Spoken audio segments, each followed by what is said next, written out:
আসসালামু আলাইকুম প্রিয় বন্ধুরা, আশা করি সকলে ভালো আছেন। তো আমিও ভালো আছি। চলে আসলাম আর একটা নতুন ভিডিও নিয়ে। যে আমি বলছিলাম যে 2000 এমপিএর যে এলডি প্যানেলটা আছে, এলডি প্যানেলটা কাজটা শেষ করলে একটা পুরোপুরি সম্পূর্ণ একটা ভিডিও নিয়ে চলে আসবো।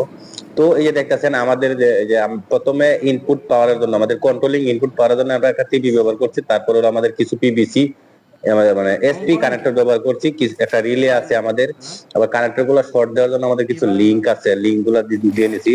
তো পাল্লার মধ্যে আমাদের অপারেটিং সিস্টেমটা যারা দিলাম, যে অফ সুইচ আছে, অন সুইচ আছে, একটা সিলেক্টর সুইচ, একটা ইমার্জেন্সি সুইচ।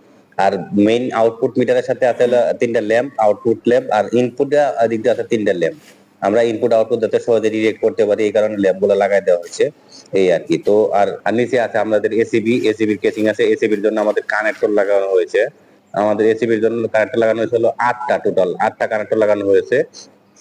তো আমরা এগুলোর মধ্যে কাজটা করছি কন্ট্রোল রুমের, মানে এই প্যানেলের ভিতরে আমরা অনলাইন এবং অফলাইন দুইভাবে কাজ করা যায় এরকম সিস্টেম করছি। এই যে সিলেক্টর সুইচটা, একটা হলো O2, একটা ম্যানুয়াল, এক সাইডে O2, এক সাইডে ম্যানুয়াল। এটা হলো অন সুইচ। এই যে অন সুইচ চাপ দিলে মধ্যে ওই এসিবি অন হয়ে যাবে। আর একটা হলো অফ সুইচ। তো আর এটা হলো ইমার্জেন্সি, এটা মাইরা রাখলে মনে করেন যে আবার কোনো কিছু করা যাবে না, অটোতেও চলবে না, ম্যানুয়ালেও চলবে না। তো আপনাদের জন্য কষ্ট করে এই ভিডিওগুলো দিই। আপনারা যদি সাপোর্ট না করেন তাহলে কি আর হয়? আপনাদের জন্য তো আমি এত কষ্ট করি। তো আমার এই ভিডিওগুলো যদি ভালো লাগে, বেশি বেশি করে লাইক, কমেন্ট এবং শেয়ার করে পাশে থাকবেন। আমিও আছি আপনাদের পাশে। আপনারা যদি আমাকে সাপোর্ট করেন, আমি আরো নতুন নতুন ভিডিও করার আশা, মানে আশ্বাস পাই। আপনারা উৎসাহ দিবেন, আমি এরকম ভিডিও আরো অনেক অনেক বানিয়ে তো আপনাদেরকে দেখার সুযোগ করে দেব। তো আমার এই ভিডিওগুলো এই পর্যন্তই। ভালো থাকবেন, সকলকে ধন্যবাদ।